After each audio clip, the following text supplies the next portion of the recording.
Get ready for another video in Alex's garage.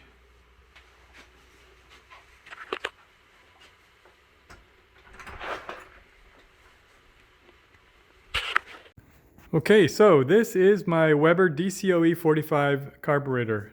You can see it's kind of old and nasty. It has a lot of wear, if you want to call it age. Let's call it a patina.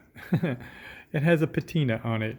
And we want to bring this to a nice luster or a shine so that it will look nice once we put it in the car. We got it all cleaned up. Why would we want to put some old nasty carburetor in there? So what I'm going to do here is I had to purchase new end caps. So this is the top cap and this is the bottom cap. This little cap goes on top right here. And these are the brass thumb screws. So this little brass can be polished up really nice.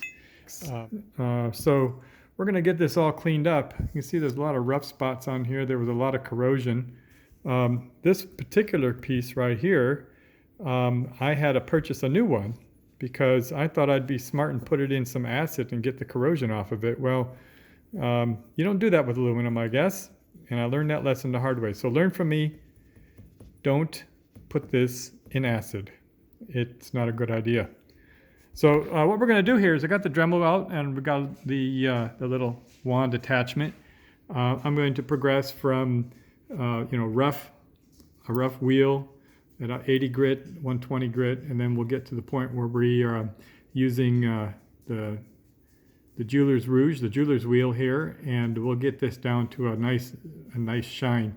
For those areas where it's really tight fitting, I have some diamond tips here. This is like an engraving tip. You can see really small little tip on the end there. These are some diamond tips.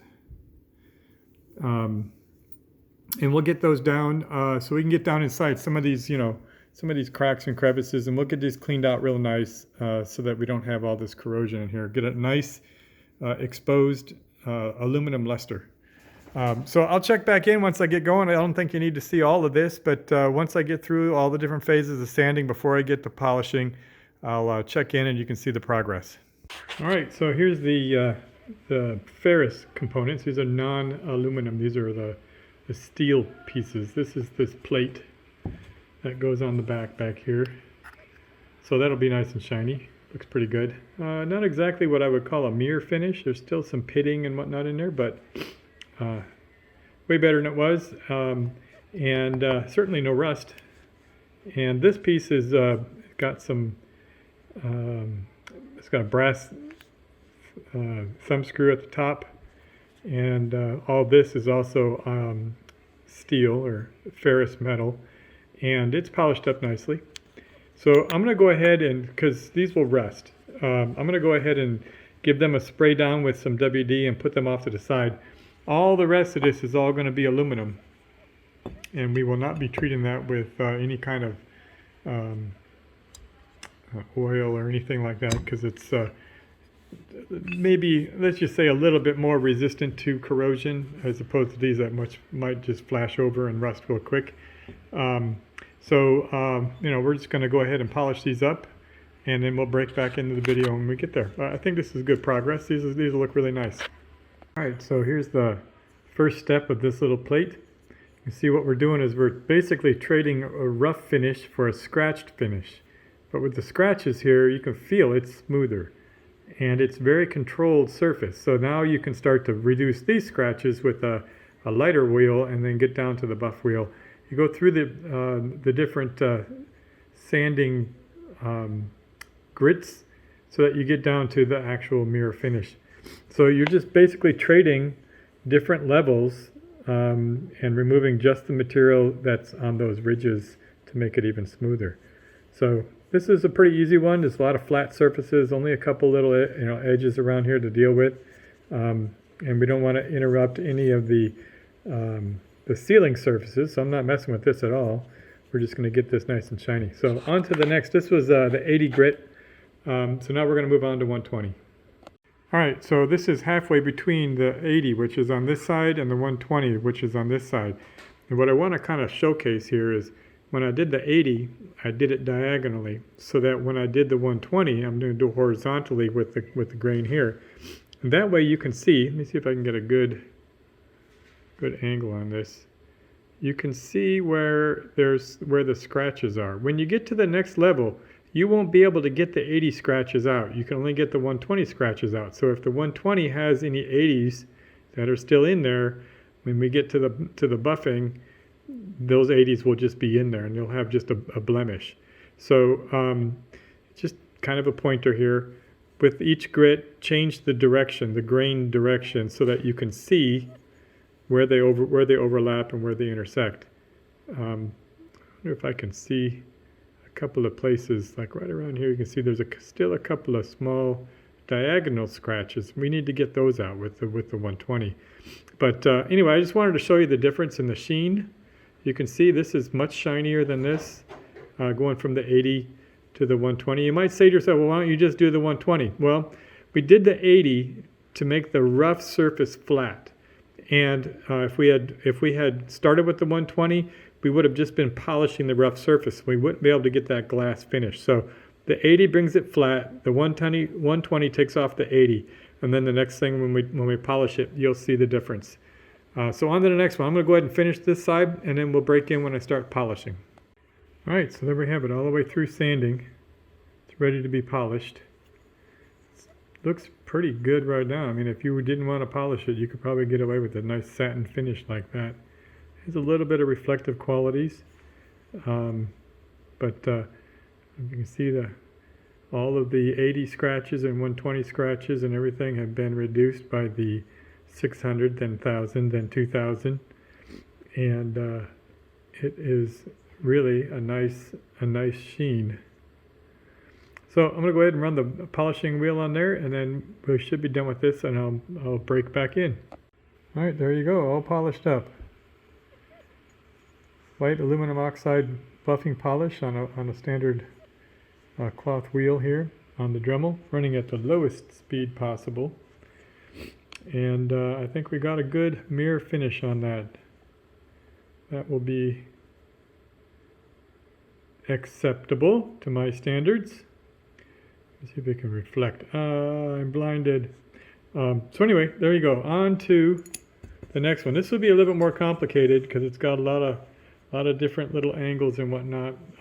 So I don't expect it to be a nice flat surface and quite near as shiny as that. But you know, three down, one to go as far as these outside ones, and then we can take on the big one. On to the project. All right, so this part kind of rough sanded. I had to resort to mostly running hand sandpaper. Had to get down to the hand sandpaper. Some of these really detailed areas, it's hard to get them flat when you're using just pointed tools. So there's going to be some pits in here, I think. I'm going to try to work those out. But aside from that, all this nice raw metal is nice and smooth, and although it was shiny because it was new, now it's shiny and flat. And we can work on getting these scratches down with the next. This was 220, so I'm going to go to 600 from here, and then 1000, and then 2000, and then we'll go to buffing. So anyway, just checking in. This is looking much better.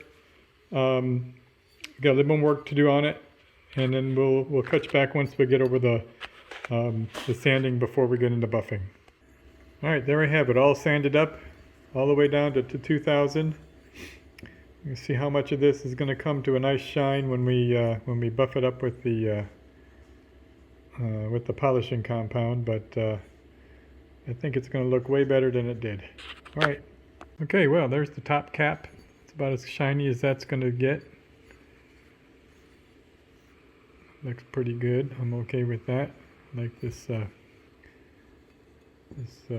finish that we have on here. Now on to, I've got all of the outside plates all cleaned up. This one right here is the, I guess what would be considered the equivalent to the choke on the Weber. It has a little mechanism that goes on here. This thing goes kind of right in this area, right here. But since there is so much going on this plate, I really can't polish it, so I just wire brushed it out. So anyway, let's get on to the main body of this this Weber carburetor. Now, we don't have to worry about anything on this surface. This is all gasket, and these side pieces that they'll polish up real nice because they're nice and flat. So anyway, that's all we really need to worry about is these two sides and the bottom, and getting these joints out of here. I got to grind these down so that they don't we can't see that seam. That'll be the first thing to do is get rid of that seam. So okay, we'll check back in once I get it all sanded up. All right, so here we have it all sanded up. Everything's been sanded through all the grates all the way to 2000. You can see a little bit of the gloss on here starting to shine through. Still very satiny finish. I'm not polishing this side because all of this is all going to be gasket material.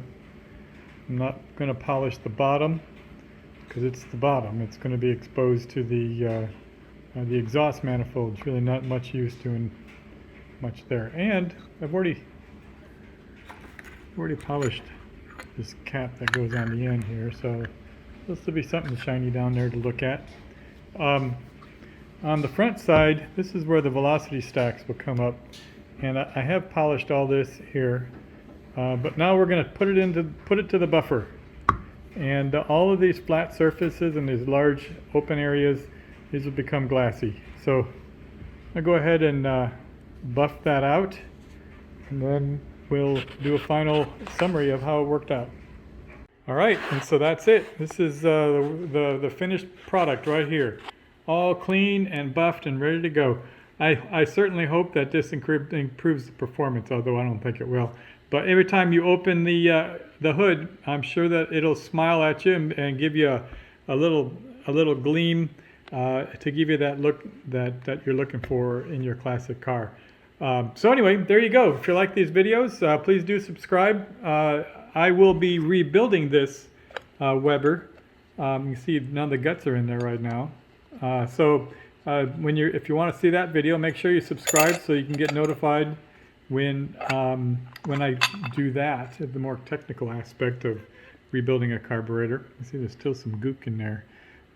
So yeah, make sure you subscribe and you'll see when I rebuild this. There you go. Have a good day.